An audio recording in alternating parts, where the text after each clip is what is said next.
And by the end of the talk, I would like to. By the end of the talk, I wish to present this idea called quantum non-locality. But from the beginning, we start from the very fundamentals. Quantum mechanics, I think almost all of you are already familiar with. But still, we start from the basic concepts, some basic concepts. See, what do you mean by the state of a system? For physicists, we all use this term quite often, state of a system. In classical mechanics, what do you mean by the state of a system? A system is a physical system like a system of point particles or a fluid or something. But the state of a system for point particles in classical mechanics, how do you describe the state of a system in classical mechanics? It is like this. If we know the position and momentum of all particles, that gives the state of the system completely. In phase space, you know what a phase space is? A phase space is a space for an n-particle system. It is a space of 6n coordinates. That is the 3n position coordinates and the 3n momentum coordinates. That will constitute a phase space. So a point in phase space, that is our concept of the state of a system in classical mechanics. Okay. If you precisely specify all the position and all the momentum of all the particles, then the state of the system is clear. Using Newtonian mechanics, you can predict the future evolution of that system. The future evolution of the system can be predicted using Newtonian mechanics. But what about quantum mechanics? You know, classical mechanics we use for macro particles, the macro world. But for quantum mechanics, mostly we are concentrating on the micro world, that is micro particles like electrons, protons, and so on. Okay. So a quantum system means a system of the micro world. Even then, it's a physical system. What is the state of a quantum system? You have to think about it. You have to specify what.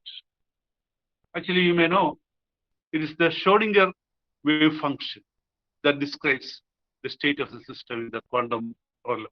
Okay? The Schrödinger equation must be solved to obtain the Schrödinger wave function.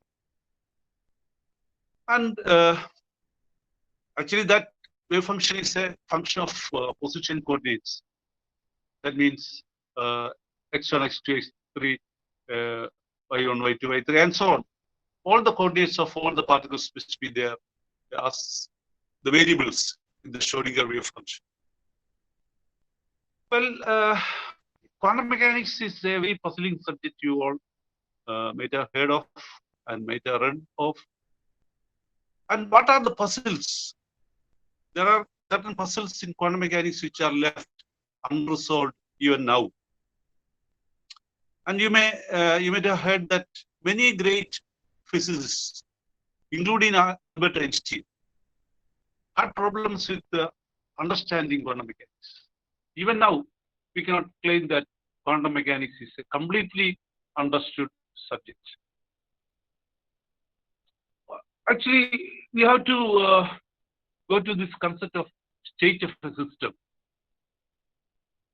to understand these problems more clearly. So today, I shall present you a particular state which we are all familiar. Actually, this is the state of the spin state of an electron. You all know that the spin state of an electron, the spin is something which we call the intrinsic spin. Okay, the electron has something called an intrinsic spin. This intrinsic spin is half h cross. This is spin angular moment. Actually, it is spin angular moment. It is not due to any rotation or something. It's not due to any orbital angular momentum. It's an intrinsic angular momentum, intrinsic spin, and its value, the angular momentum has a certain value, but its z component, the angular momentum has its z component. You take some particular direction, and the component of that angular momentum along that particular direction can take only two values, plus half h cross and minus half h cross. This you might have heard of already. But let us think about it more carefully. I want you to think of the spin of an electron. For that, we take the example of a silver atom. A silver atom is having 47 outer electrons. And the last electron is an unpaired electron, and it is in the 5s state. So it has no angular momentum there, no orbital angular momentum there, because it is an S state, you know, SPDF and so on. The S state does not have any orbital angular momentum.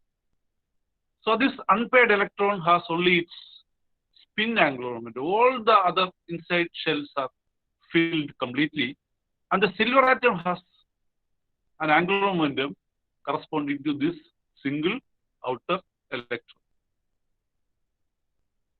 So when you do an experiment with a silver atom, this silver atom will have an angular momentum due to this last unpaired electron, and since the electron is a charged particle, it will have a magnetic moment also. You know, whenever there is a circulating current, charges, flow of charges, there will be a magnetic field produced. As a result, this silver atom also will behave as a small magnet. Okay, the silver atom will behave as a small magnet, and that magnet will have a magnetic moment due to that single outer electron. Okay, this silver atom, we are going to do an experiment with this silver atom, and we are going to speak about the state of the spin state of this electron. Actually, the spin state of this electron will be the same as the spin state of the silver atom. So we have to do an experiment. We are going to think of an experiment using this silver atoms. Okay. Actually, we are not going to consider any other parameters, variables like position or momentum in this case. We are just speaking about the spin state alone. The spin state alone of this electron, and that will be the same as that of the silver atom. Okay. So our experiment is what we call the Stern-Gerlach experiment. I hope most of you know what a Stern-Gerlach apparatus is. What is a Stern-Gerlach apparatus? This silver atom is heated in an oven.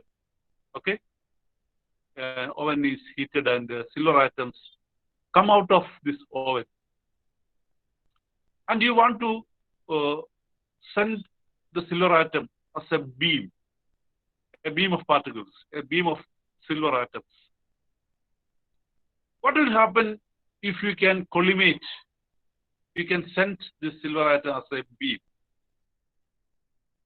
It will look like this. You have the oven. Hope you can see it. Hope you can see my screen.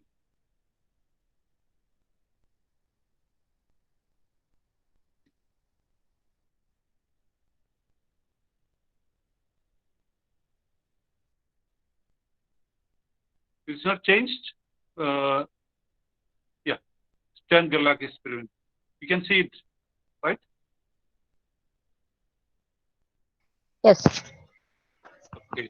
So the oven is shown there. This is a schematic diagram of that experiment. We have the oven, and a collimator. Okay.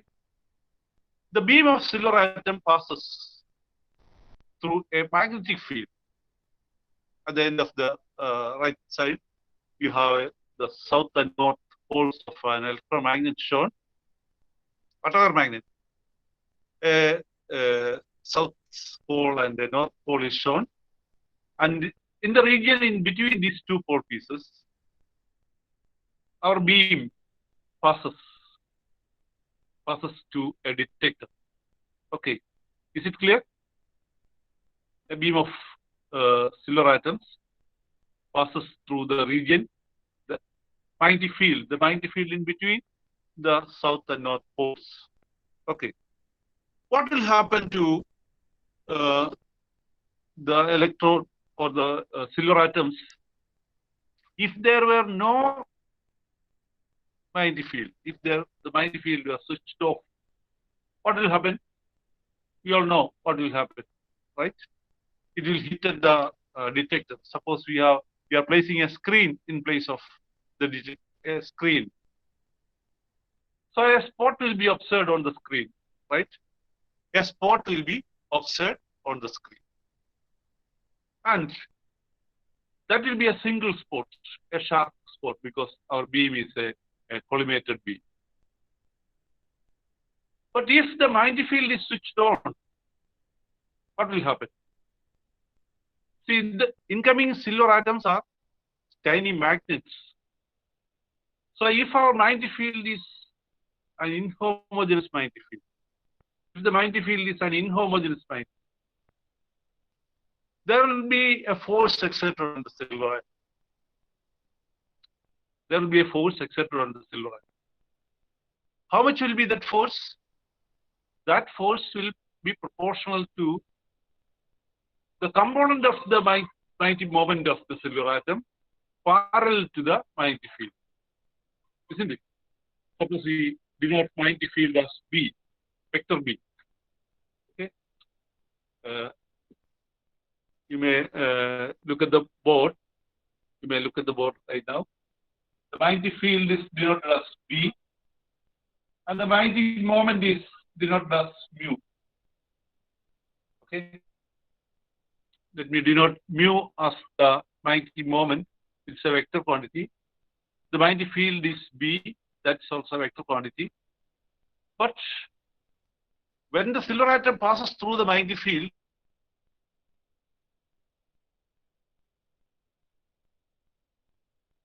the vertical axis as the z-axis. Okay, in the figure, a vertical axis may be taken as the z-axis. So the magnetic field is parallel to z-axis, and the force exerted on the silver atom will be proportional to the z component of mu. Okay, if that is clear, we can think of what will be the pattern expected on the screen now. Will it be a single spot? No, because the incoming silver atom may have its mu, its magnetic moment, randomly oriented. You know, it is not either always parallel to the direction of propagation, or it is not always perpendicular to the direction of propagation. Let us take that direction as the y-axis, okay? The vertical direction is taken as the z-axis, and the direction of propagation of the silver atom may be taken as the y-axis. Okay. So along the y direction, the particle moves, but the incident silver atom will have its magnetic moment randomly oriented. It may not be in any particular direction. It can take any direction. Okay. So depending on its direction, the z component will vary. And the force exerted on it will depend on the z component only. Then what will happen? It will happen, it so happens that some particles will be, some silver atoms will be deflected upwards and some will be deflected downwards. Okay. I want you to clearly have this picture in your mind to understand what I am going to say. Some of you, many of you may be already knowing these things, but still listen carefully. What will happen when a silver atom enters with its magnetic moment parallel to the y-axis, what happens is clear. There will be no force exerted on it. So it will go straight and hit the screen. Okay. But if it's perpendicular, but if its magnetic moment is perpendicular to y-axis or parallel to the z-axis, maximum force will be exerted on it. But it can either be in the upward direction or in the downward direction. So the particle may go up or may go down. But as I told you, the silver atoms will be randomly oriented. So there can be all values for the components in between these two, 0 and the minus. So what will happen in an experiment like this can be shown like this. I think there is a time gap between the figure appearing. Okay, it appeared. So this is the expected pattern. Am I clear, Sheila? Yes. Now the slide. Yeah. The picture has come, right? Yeah. The Stern-Gerlach experiment with the magnetic field switched on. Once the magnetic field is switched on, there will be particles deflected upward or downward. It will have a maximum upward force, so the spot will have a maximum size.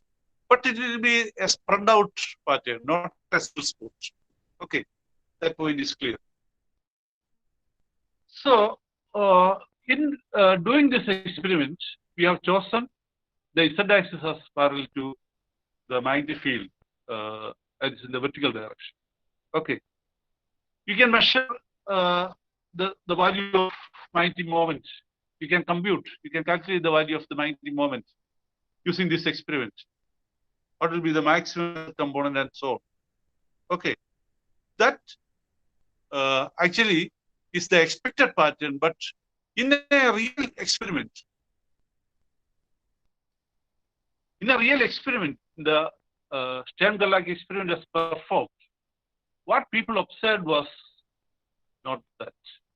What people observed was something like this, which we see in the screen now. What is it? Instead of a broad pattern, a broad uniformly distributed distribution of incident particles, you get two spots, one upward in the upward direction and one in the downward direction. That means the incident beam is split just into two beams. Instead of a continuous distribution, what we see is an incident beam splitting into two beams. Okay, incident beam splitting into two beams. So this was a puzzle at the time of doing this experiment. This was a real puzzle. People thought that people knew about energy quantization at that time. Energy quantization was known from the time of Max Planck itself. But when this experiment was done, and when people observed that there are only two spots here, it was considered to be a real puzzle, and some people called it space quantization. They thought that space is also quantized in some way. There was no other explanation for that. But now we know that it's not, we don't use that term, space quantization.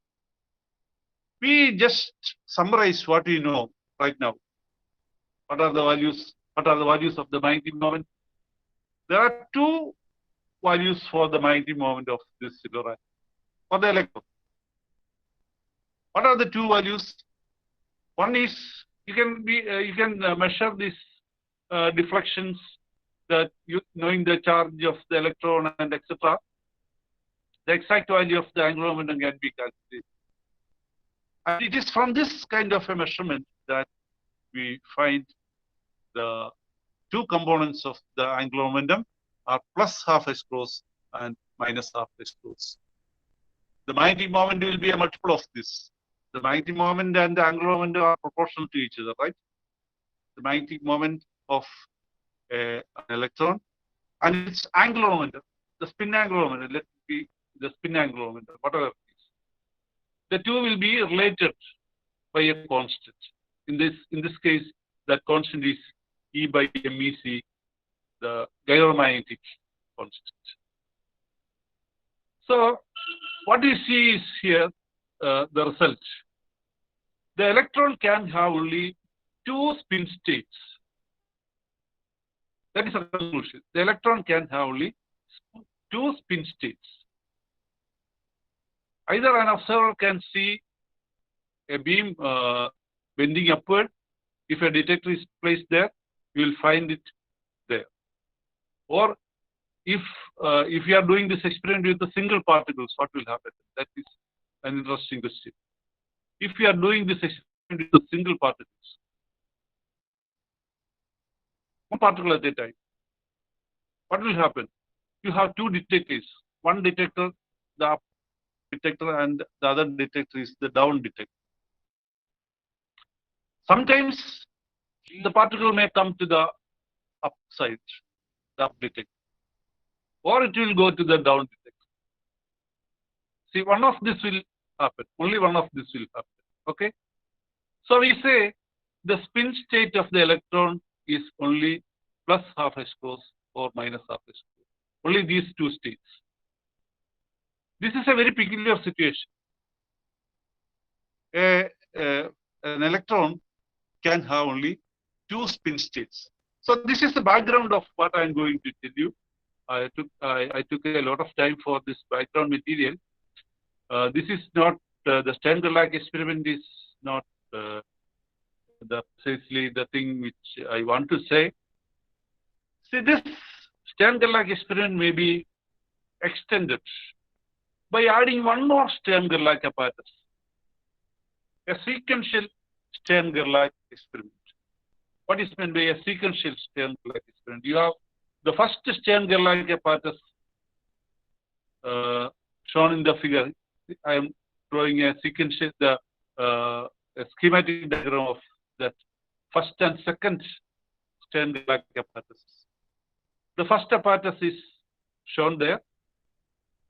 There are two beams coming out of it. Only one beam coming into it from the oven. From the first Stern-Gerlach apparatus, which is placed parallel to the z-axis, there are two beams emanating.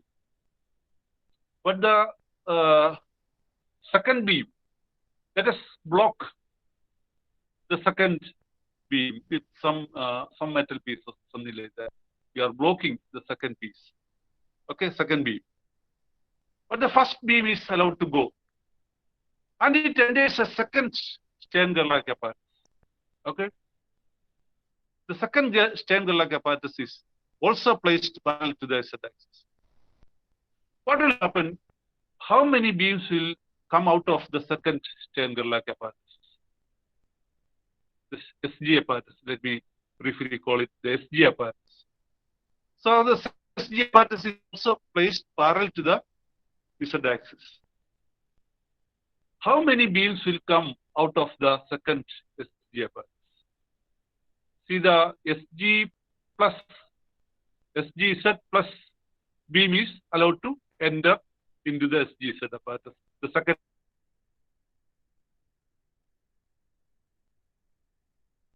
out of it.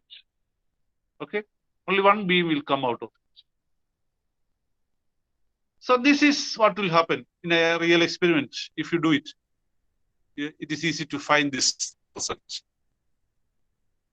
Now let me ask a question. Instead of Z direction, let me place the second SG apparatus parallel to the x-axis. I told you the y-axis is the direction of propagation of the beam. It comes out of the oven and travels along the y-axis.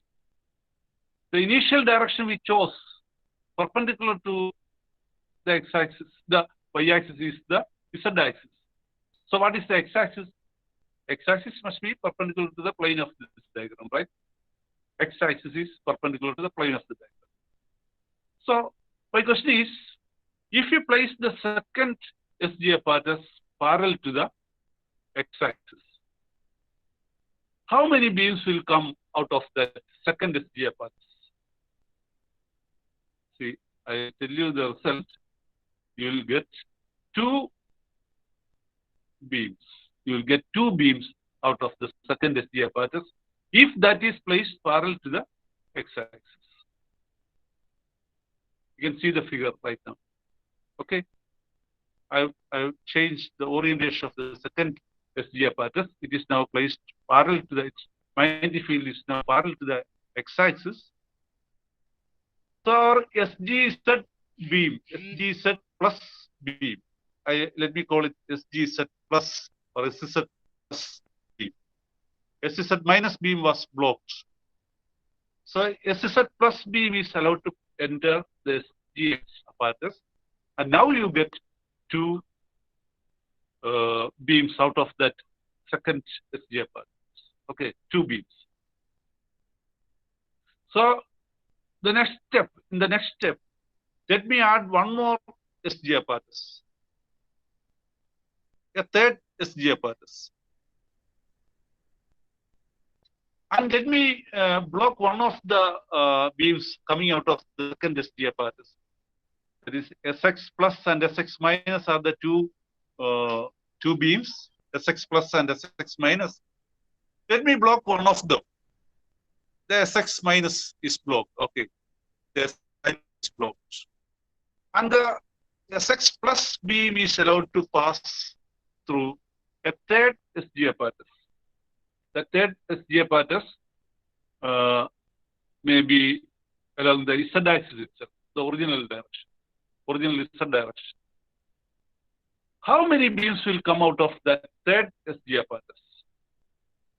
Initially, we had an SGZ apparatus. The SZ plus beam was allowed to pass through a second SG apparatus, and the second SG apparatus is along the x-axis. Magnetic field is along the x-axis. One beam is cut, and the other beam, SX plus, is allowed to enter the third SG apparatus, which is again in the Z direction. How many beams will come out of the third SG apparatus, SGZ apparatus? Puzzlingly, you will get two SZ plus and SZ beams out of that third SG apparatus. See, there is something very puzzling about this. If you think of it,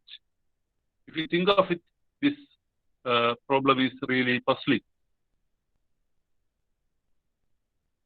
I'll tell you the conclusion one can make from this experiment. The conclusion is like this. See, consider the beam, single SZ plus beam coming out of the first apparatus. When it enters the second SZ apparatus, SG apparatus, let me call that beam to be having a spin state SZ plus. Okay, that is SZ plus beam. So you call that state as SZ plus. That state may be called SZ plus. Okay, we can denote that state with a symbol. So look at the board. Look at the board. Let me denote that state with a symbol. An SZ plus beam has its electrons in the SZ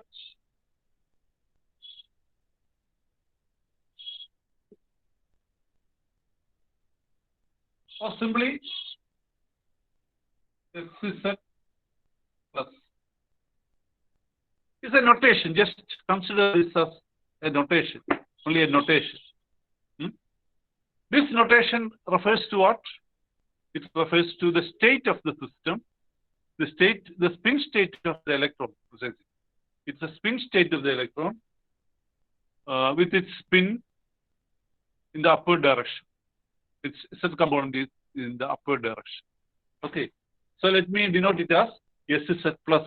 Inside something called a ket. This is a notation. You don't have to worry about it. It's just a notation which shows the fact that the electron is now having its spin state in the upward direction. Okay. is parallel to the z-axis and in the upward direction. And what about an electron which is passing through the spin z apparatus and the beam is bending downwards? Let us use a different notation for that. How will you denote it? It is SZ minus will be the notation for that. Okay? This is SZ minus. So this is the kind of notation which we are going to use. Okay. So if that is so, what about the two states of the electron coming out of the second SG apparatus, which is our SZ, SGX apparatus? In that case, the notation for the two beams for the electrons, the spin state of the electrons must be Fx plus and Fx minus. So the first is, can you see the board clearly? All of you? Can somebody tell me? Yes, sir, I can see. So on the board, I have written notations for the states. The state of the spin state of the electron can be denoted using some notation like this. If your SG apparatus is parallel to the x-axis, then there will be two beams. The particle in the plus direction, Sx plus, the beam is now splitting into two. The first one may be called Sx plus and the other may be called Sx minus, the spin state of the electron. But if you are aligning your magnetic field parallel to the z-axis, as in our first experiment, the magnetic field is parallel to the z-axis. In that case, there are two beams and the electron states, the spin state of the electron can be denoted using SZ plus and SZ minus. Okay. So this is the kind of notation which we are going to use. Now, we come to the sequential Stern-Gerlach experiment, and what will happen, or what kind of a relation can we expect from this figure? Let me make a statement like this. See, the SZ plus beam is entering the second SGZ apparatus. Okay. And it is splitting into two. The second beam is parallel to the x-axis and it will produce two beams, even when the first beam is only one SZ plus component. Okay. The first beam is in the SZ plus state. In the SZ plus state. So how do we understand it? In the second case, when the Sx plus beam enters the third SZ apparatus, what will happen? That single beam again splits into two. So if you write an equation like this, look at the board. If you write an equation like this, I am writing a particular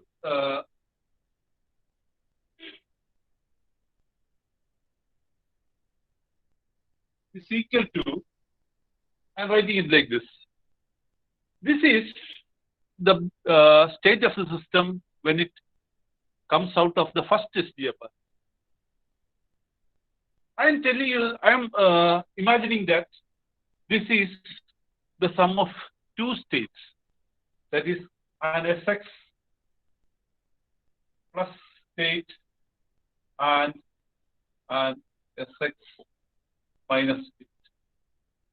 If you can write an equation like this, that would be very useful.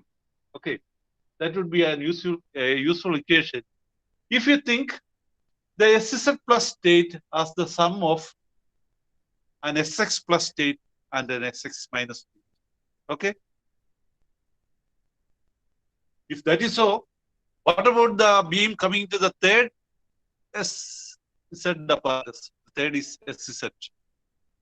In that case, what you write is a similar equation can be written, but now you write it as Sx plus is equal to Sz plus and Sz minus. Okay. So for the state of the particle which comes out of the second SG apparatus, that is Sx plus, the other is block, one is Sx plus. That can be written as the sum of two states, an Sz plus state and an Sz minus state. So this is some logic which we are using here. Actually, this is a quantum logic in the sense that one state is now represented as the sum of two other states. Okay? And one of those states can again be written as the sum of the earlier one. Okay. This is something like, you can think of an analogy here. You can think of an analogy. Hope you understand what I have written here. At least you have seen it clearly, right? You have written, I have written on the board something very fundamental to quantum mechanics. That is, one state can be written as a sum of two different states. That is the only way we can understand this experiment. The Stern-Gerlach experiment can be understood only if we think of it in this way. Okay. So the sequential Stern-Gerlach apparatus gives a very important concept to us. That is, a quantum mechanical state can be a linear combination of one or more states, more than one states. Okay. So this concept is always there in quantum mechanics, but this is not what happens. This cannot happen in classical mechanics, isn't it? The classical mechanics, you know, I told you, the state of the system is specified. It has a definite state at a particular time because it has a set of values. If you are including position and momentum, all the position values and all the momentum values must be specified precisely to specify the state of the system. And the state of the system is unique in the sense that at a particular time, you can have only one state. The system can have only one state at a particular time. But here the situation is different. At the same time, a particle can be in more than one state. Okay? At the same time, the particle can be in more than one state. I have explained to you using a simple experiment here. Using only a simple experiment, I have explained this. But in all other experiments, quantum mechanics tells us that its success comes out of that. The success of quantum mechanics comes out of the fact that quantum systems can exist in more than one state at the same time. Okay? So this is something very fundamental to quantum mechanics. And all the puzzles in quantum mechanics arises from this fact. All the puzzles come out of this basic fact. Okay? So, if you look at the book by Modern Quantum Mechanics by Sakurai, those who are studying for post-graduation might have seen that book or studied that book. Sakurai is a physicist with a very deep insight into quantum mechanics, and that book by Sakurai is very beautifully written. Sakurai begins his book on quantum mechanics with this experiment, this Stern-Gerlach experiment. Those who want to understand more deeply into that subject may try to get that book and read. The first Sakurai's description is the Stern-Gerlach experiment and the need to have the superposition of states. A state of the system is sum of more than one states means there can be a superposition of states. And all quantum mechanical states are superpositions. All quantum mechanical states are always superpositions or can be written as superpositions of other states. Okay, this starting from this basic description, I have to go to quantum non-locality. That is regarding some puzzles or questions raised by Albert Einstein. First, Albert Einstein raised some doubts regarding this, and that problem is mainly called non-locality. So before coming to that, I have to mention certain puzzles by Albert Einstein, which you might have heard of, like this thing is mainly the quantum non-locality is the main objection by Albert Einstein. There is a puzzle called the Schrödinger cat paradox, isn't it? You might have heard of Schrödinger cat paradox. Let me tell you in the remaining few minutes what Albert Einstein raised, the problem Albert Einstein raised regarding non-locality. Okay, so that experiment is with using something called the spin singlet states. A spin singlet state. See, I have to complete many things. I don't know how to present all these things in a 1 hour talk. Anyway, something which I have to mention here itself. Look at the board.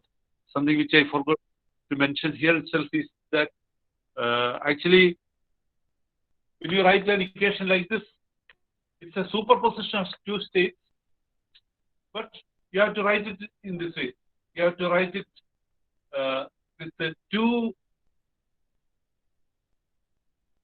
coefficients. The first coefficient I denote as C plus, and the other coefficient I denote as C minus. Can you see? Can you see on the board? The two coefficients are denoted as C plus and C minus. When you write SZ plus as the sum of two states, the first state must be multiplied with a constant, a scalar. And this, am I clear? Yes, sir. So the first state, Sx plus, must be multiplied by some constant or coefficient C plus, and the other must be multiplied with a coefficient C minus. This is what we call a linear combination, a superposition. Okay. In such cases, what is the role of this coefficient? What is the role of the coefficient C plus, and what is the coefficient of C minus? Those who have studied quantum mechanics may recall these coefficients are very important. See, our initial state is considered to be the sum of two states, but they are multiplied with these coefficients in such a way that when you make a measurement, you get only one of these states, right? See, when the particle with this state enters the Sx apparatus, out of that Sx apparatus, you get either an Sx plus state or a Sx minus state. This can be understood if you think of experiment with the single particles. When you do an experiment with a single particle, that single particle may be having this state before entering that apparatus. But after it enters the apparatus, either it will be this one or this one, right? Either it will be the Sx plus state or it will be in the Sx minus. So it is the measurement that makes the particles to go from one state to this state. Otherwise, it will be the sum of these two states, sum of the two states. But when the measurement is done, it will go to one of the states. So you can speak only some probability with which it goes to the first state or the second case. Okay. And that probability is determined by these coefficients, C plus and C minus. Actually, the modulus curve C plus and C minus are scalars, so its modulus C plus mod square will give the probability for the system to be observed in this state. And the mod C minus square will give the probability for the system to be observed in this second state. So by the measurement, by the observation, the system goes to one of the states. So that is the importance of the concept of measurement in quantum mechanics. And we can relate results with the probabilities only. You can say this much is the probability to have that particular state. And this much is the probability to have that second state and so on. Okay. So mod C plus squared and mod C minus squared gives the probability. The coefficients are important in that sense. It gives us the probabilities. Okay. So before measurement, is it in any one particular state? The answer is no. Before a measurement, it can only be in a superposition of states. Only during the measurement, it will go to one of the states. That is the basic concept of quantum mechanics. Only during a measurement, it will go to one of the states. Okay. So now we can speak about, we can come to the problem of spin singlet states. What is a spin singlet state? It's a combination, it's a two-particle system. A spin singlet state is the state of a two-particle system. Suppose you have two particles which are which combine to form a single state, single system. Two particles combine to form a single system. Let the two particles be identical, so that one is having a spin-up state and the other is having a spin-down state. You can think of the helium atom. The electrons in the helium atom can be considered to be in a singlet state, because one electron has a spin-up state and the other electron has a spin-down state. So that is a singlet state. That is, the total spin will be zero there. One will be up and the other will be down. Okay. That kind of a system is called a state with a spin singlet state. Okay. We are going to think of an experiment with such spin singlet states. Okay. A spin singlet state decaying into two particles. Suppose the two particles decay and move apart. One goes to one observer, one detector placed at one point, and the other particle goes to the other observer, observer 2, observer 1 and observer 2. Okay. The spin singlet state is decay. See, before the decay, what is the state of the system? The state of the system can be either a plus minus, or it can be a minus. You can denote it using symbols like. You can denote the singlet state with a notation like this.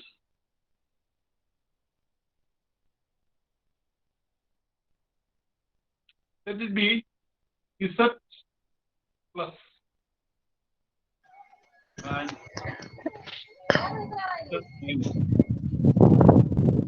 okay. We have an Z plus and Z minus state.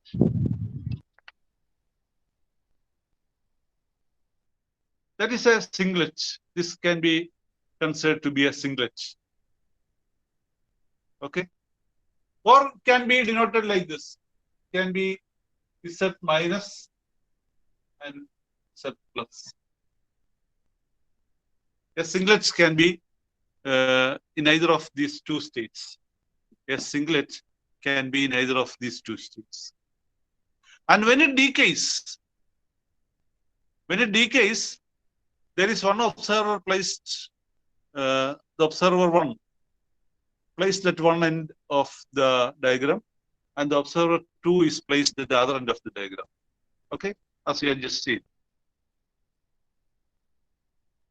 Before observation, what will happen is that the system will be in a linear combination of these two states. Before measurement, you cannot see it is in this state or in this state.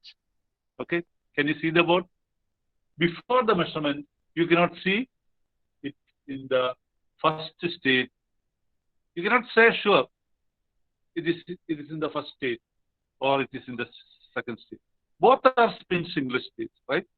Both are, one is plus, the other is minus. Here it is minus, the other is plus. Both are spin singlet states. And it is decaying and the two particles separate, but still they are in the same state. Even when they are separated, the total spin will be 0, right? The total spin must be 0. So either it must be in the first state, or it must be in the second state, or it can be in a superposition of both states. Okay? In the most general case, it will be in the superposition of these two states, not in any one of them. See, when observer 1 observes one of the particles, observer 1 will observe one of the particles. Just when the observer 1 observes that particle, what will happen? He observes it to be either plus or minus, right? The first observer observes it as either plus or minus. Suppose he observes it as plus. The first observer observes the particle as plus, spin up. What will be the second observer observing? You can predict. You can even predict. What will be the second observer observing? Second observer will be seeing a spin minus state. Okay. That means, in that case, the state of the system becomes the first one, not the second one. Only the first one. But before that observation, what is the situation? The total state of that spin singlet system is a sum of these two states. Look at the board. The total will be the sum of a linear combination of both states. But once an observation is made, it will go to either the first or the second. Okay. The puzzle is this. Suppose the first observer and second observer are separated very, very far away. First observer is, the distance is not relevant here. Suppose that distance is very, very large. And the first observer observes the system to be Z plus. The particle that came to his detector is Z plus. Then it is clear that the other particle is Z minus, isn't it? That means the system is in the first sketch, as written in the first sketch. The system is as written in the first sketch, not the second one. But if the first observer observes Z minus, that is opposite of it. If the first observer observes Z minus, then the second observer will observe Z plus. Then we can say that the system is in the second sketch, as in the second sketch. But before the observation is made, what is the state of the system? Before the measurement is made, the system is in a linear combination of these two, right? Let me call the total C1 into that plus C2 into that. This will be the total state before measurement. Before any observation, the total state of the system will be the sum of these two, a linear superposition of these two states. But once an observation is made by one of the observers, what will happen? It collapses to one of the states, either this or this. Okay? This is what we call a wave function collapse. The state of the system collapsed from the superposition state to one of the states. Till the observation was made, it was in a superposition state. Once an observation is made, it collapses. It's just as we have seen in the case of SG apparatus. In the same SG apparatus case, we have seen when a single particle is sent to the SG apparatus, once that measurement is done, either the particle goes up or goes down. That means there is a collapse of the wave function, collapse of the state of the system. Okay. In a similar fashion, here also there is a collapse. The state of the system collapses to either the first state or to the second state. The puzzle is this. Albert Einstein asked, how can a measurement made at the first observer be known to the second observer at the same time? See, if the two observers are separated very, very far away, say light years away, suppose the two observers are separated by a very large distance, as a few light years. When the first observer makes the measurement, he clearly understands which is the state of the system, either this one or that one, the first one or the second one. That means the collapse occurred at the same moment. And the result of the collapse is immediately informed or known to the second observer, right? So this kind of a instantaneous communication is not possible. That is what Albert Einstein said. Albert Einstein's objection was this. Albert Einstein said, if something like this happens, that is non-locality. Albert Einstein, Albert Einstein's special theory of relativity is based on this concept that no information can travel with a speed greater than that of light. So no instantaneous communication is possible according to Albert Einstein's special relativity. So if you accept this superposition principle, that will lead to a violation of Albert Einstein's principle of locality. We can call that that principle as locality. Okay, special relativity says that no signal can travel with a speed greater than that of light. It will take a finite time. No instantaneous communication is possible. That concept may be called a locality, Einstein's locality. But in quantum mechanics, that locality must be violated. According to this description, which I told you right now, there must be some kind of wave function collapse, and that wave function collapse occurs instantaneously. What happens at observer 1 will be known to the second observer also, because the wave function collapses either to the first case or to the second case. Okay, the wave function collapses either to the first state or the second state. In both cases, the second observer immediately knows what happened, and that is an instantaneous communication, and that is against the law of special relativity, and that was Albert Einstein's objection. So this was a puzzle for a long time. For many years, scientists discussed this topic, and they could not reach a conclusion whether quantum mechanics is really non-local or not. According to standard interpretation of quantum mechanics, it must be non-local in this sense.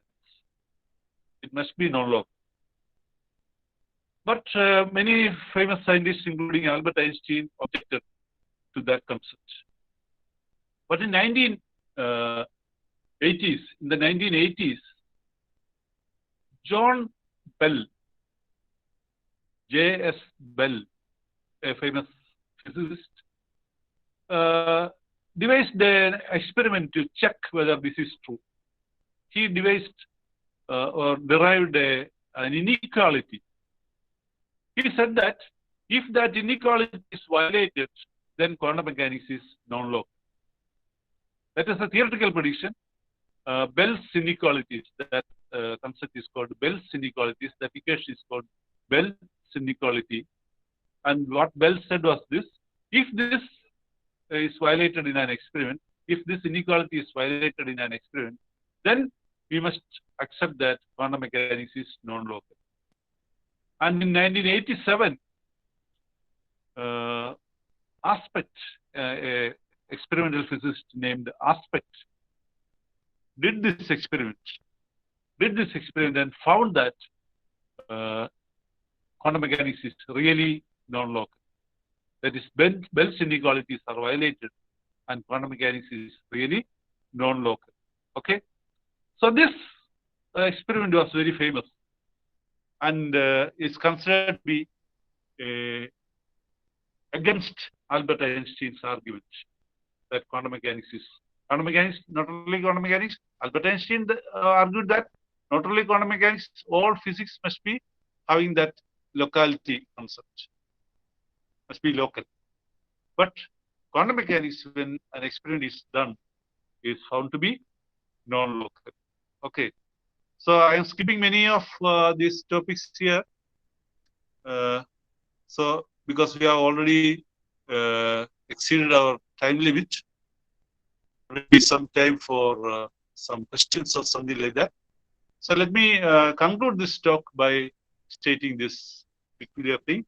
Those who are interested may refer to the book by Sakurai.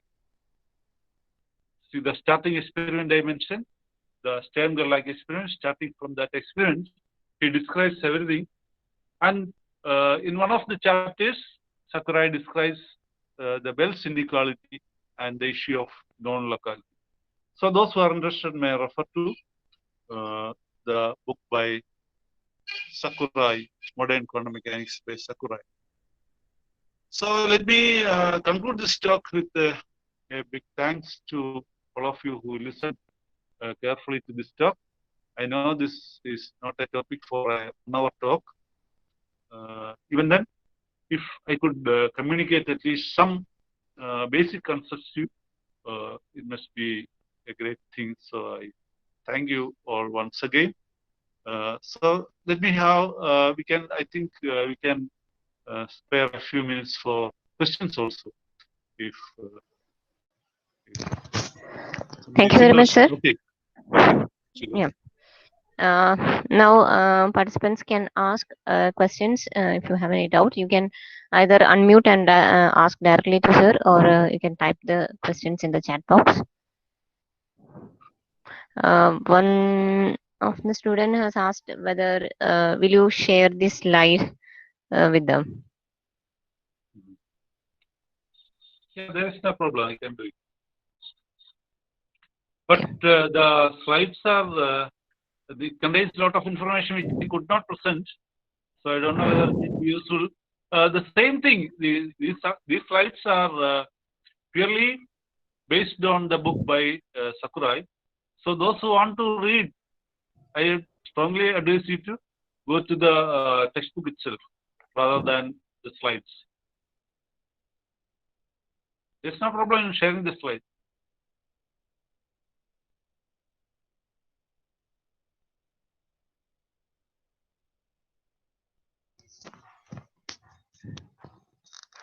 I think now Shin has yeah. She wrongly instead of joining, she's just click on presenting. She can stop that. Okay. Students, if you have doubts, you can directly ask or type the questions in here.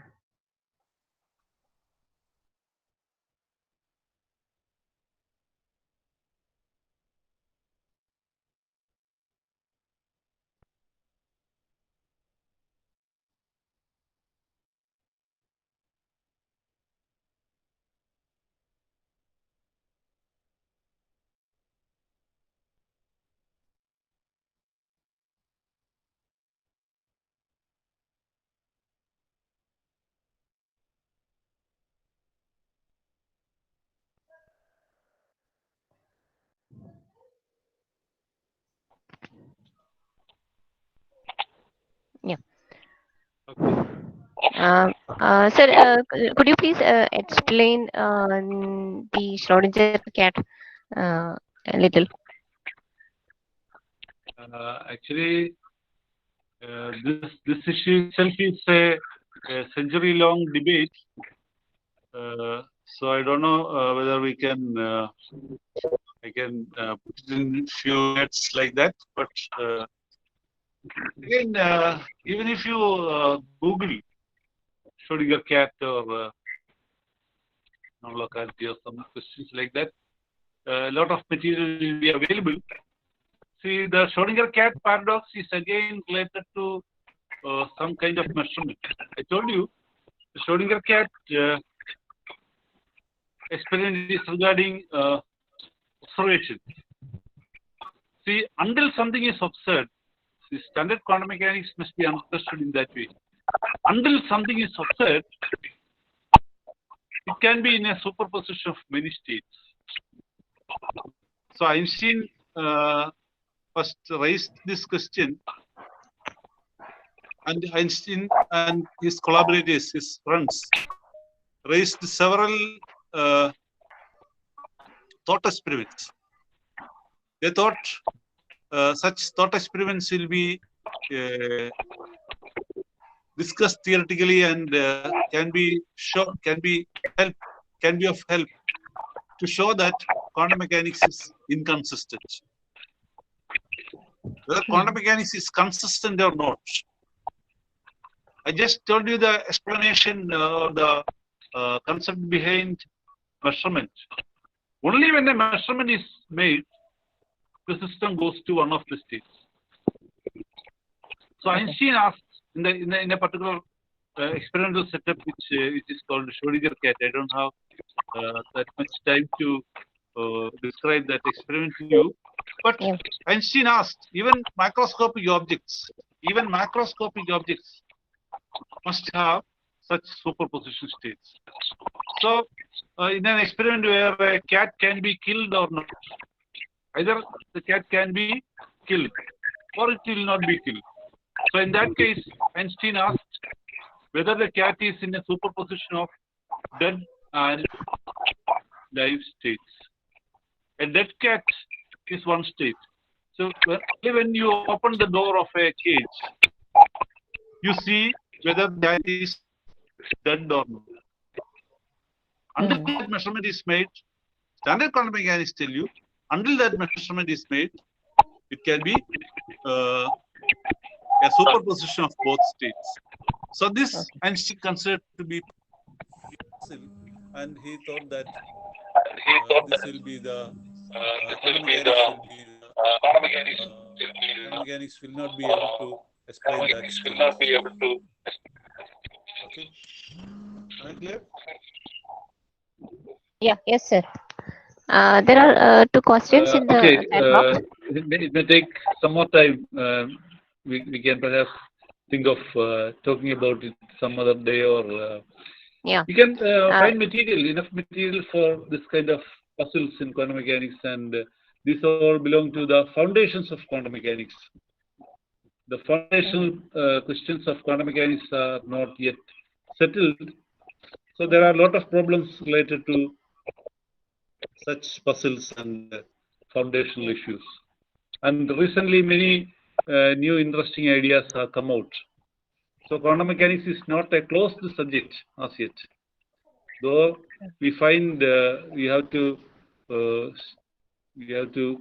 learn quantum mechanics from standard textbooks, which we call the standard interpretation of quantum mechanics. There are other interpretations also.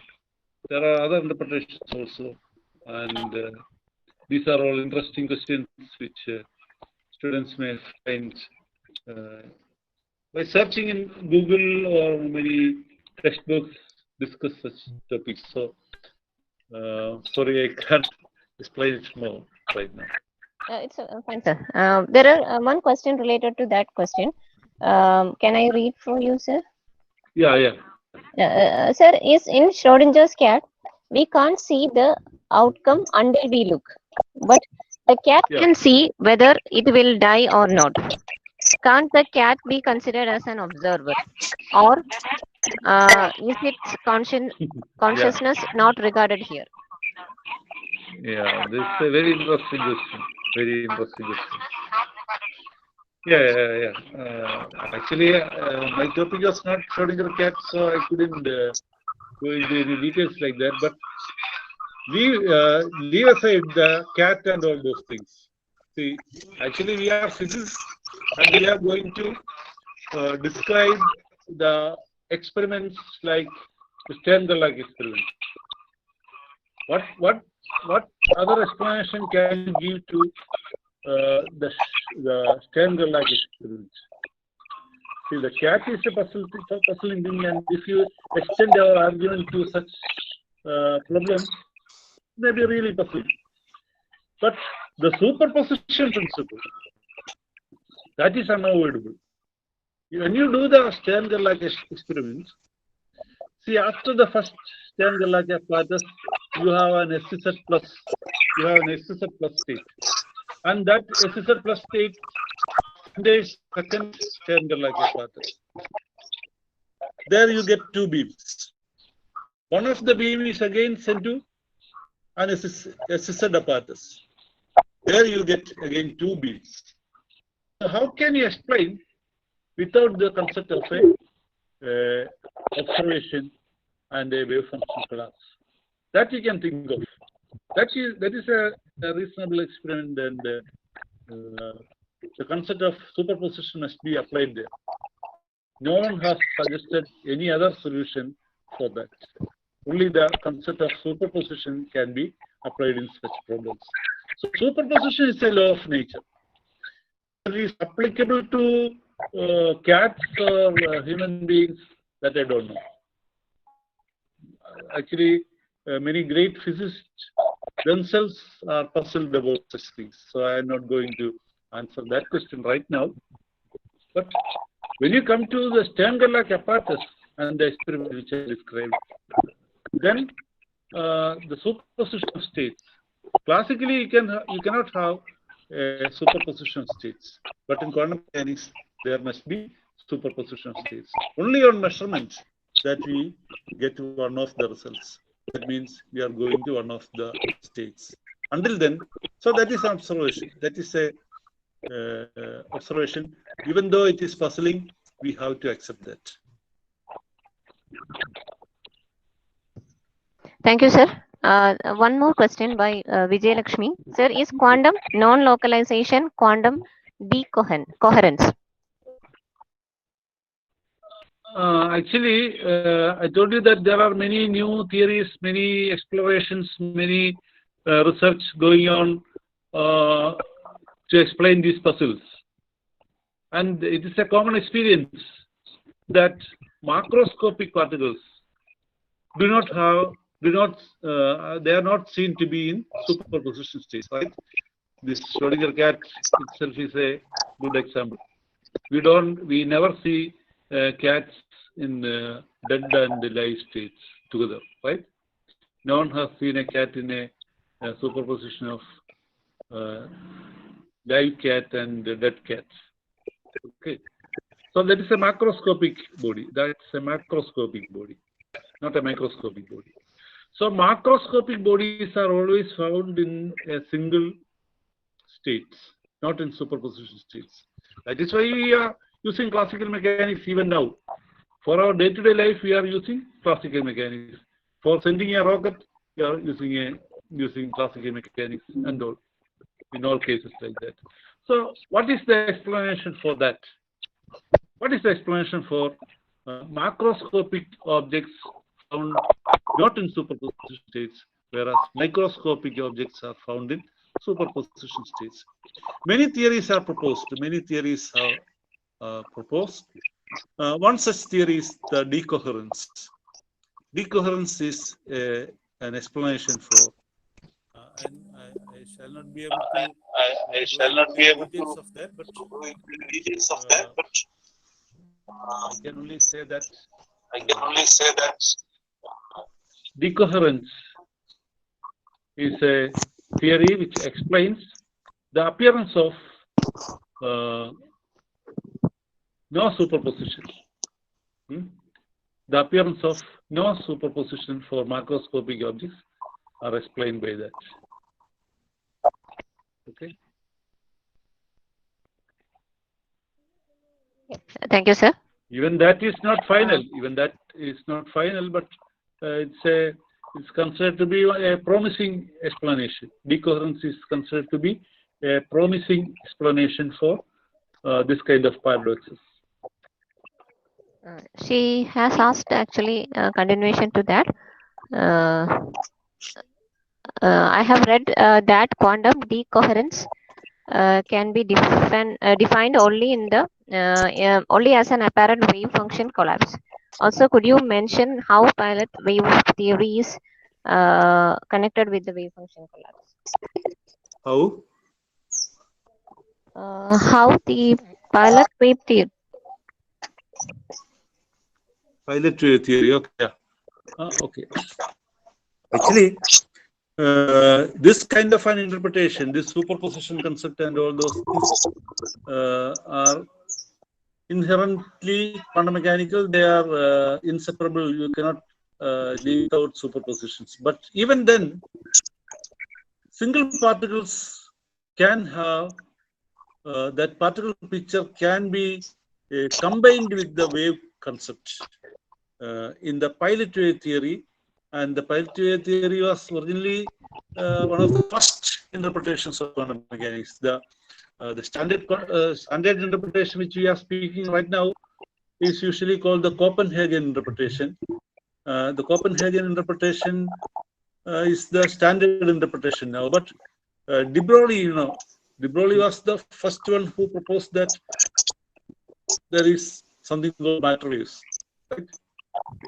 There can be something called matter waves. Was the proposal, and the whole quantum mechanics was developed based on the symmetry between particles and waves. And this de Broglie was a critic of quantum mechanics. He did not accept these concepts. Actually, when he started, he wanted to derive a new theory, and that theory is even now discussed very widely. It's called the pilot wave theory. The pilot wave theory tells that the particle concept is there. At the same time, the particle is guided by a wave. That is his interpretation. But many people attacked him for that theory in the 1920s and 30s and 40s. That theory was abandoned almost.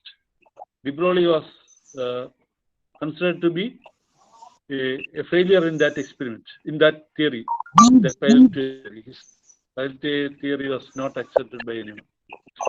But in the 1950s again, David Bohm, another physicist, discovered or rediscovered that pilot theory, and now that theory is called de Broglie-Bohm quantum mechanics.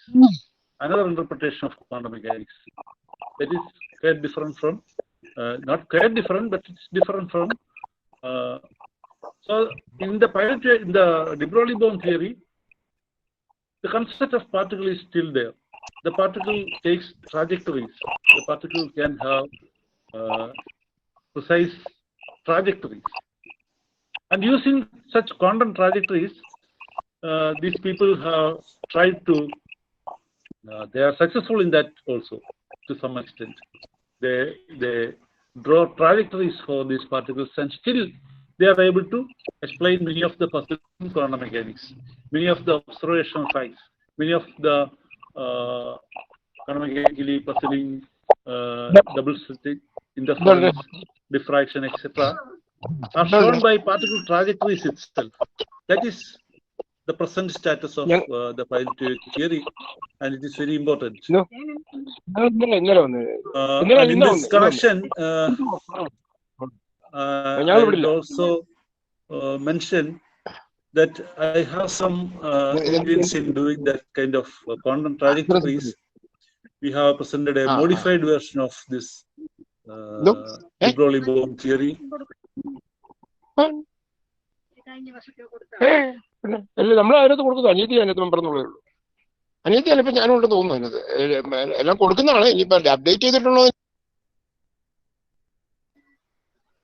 Sorry sir, JP sir അറിയാണ്ട് unmute ആയതാണ്.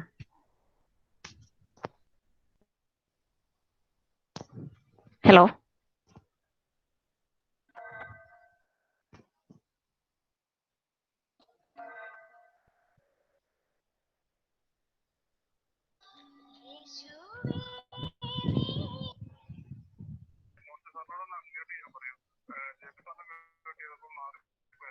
Okay.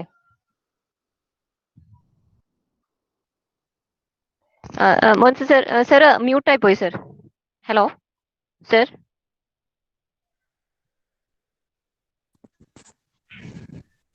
Sorry, ഞാൻ unmute അറിഞ്ഞില്ല. Sorry. Couldn't you hear what I was telling you? Moncy സാറിന്റെ ഇത് മ്യൂട്ടായി പോയിരുന്നു കുറച്ചു നേരമായിട്ട്. Okay, sorry. Shall I need to repeat the answer to the pilot wave theory? If time permits, no problem. Actually, what happens is that some telephone call came to me, but even when I declined, there is some problem. I too can't get. So, am I audible right now? Yes, sir. Yes, sir. Can you hear? The pilot wave theory is a very interesting topic, which is pursued by many people nowadays. Pilot wave theory was originally proposed by de Broglie and later developed by David Bohm. So that theory is now called de Broglie-Bohm theory. Okay, de Broglie-Bohm theory can explain quantum mechanics on the basis of trajectories. Normally, there are no trajectories in quantum mechanics, only wave functions. But quantum mechanics can be described using trajectories also. So this de Broglie-Bohm theory is an attempt to describe quantum mechanics using trajectories. And that is a non-local theory also. That is the important thing. That is a non-local theory also. So if you search Google for de Broglie-Bohm theory, so the pilot wave, the term pilot wave is not in use recently.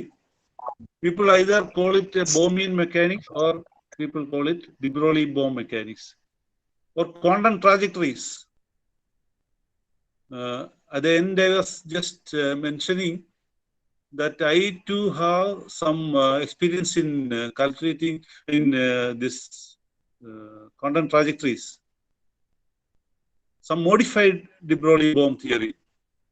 Perhaps if you search the internet using keywords like modified de Broglie-Bohm theory, you can find our papers on that.